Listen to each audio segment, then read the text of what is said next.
Disturbing charges tonight against the DeKalb County assistant principal. Dr. Samuel Wilder, there he is, assistant principal of Lithonia Middle School, is facing charges including aggravated sexual battery. We just got his mugshot into the Atlanta News First newsroom.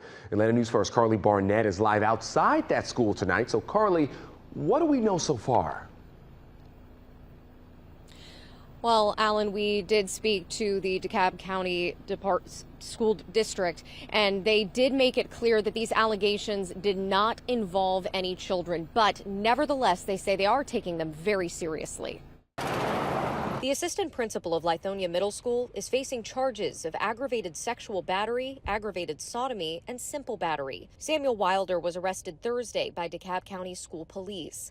The DeKalb County School District issued a statement that says, in part, after receiving reports of possible inappropriate actions on the part of Mr. Samuel Wilder, an assistant principal at Lithonia Middle School, detectives from the DCSD Police Department promptly launched an investigation.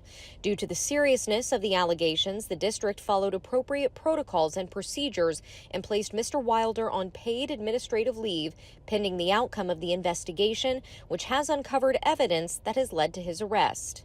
The statement did not go into details about what exactly those allegations were, but did say no students were involved. The district says they will cooperate fully in the investigation. Now, we went to Mr. Wilder's home. No one answered the door. This is still very much a developing story.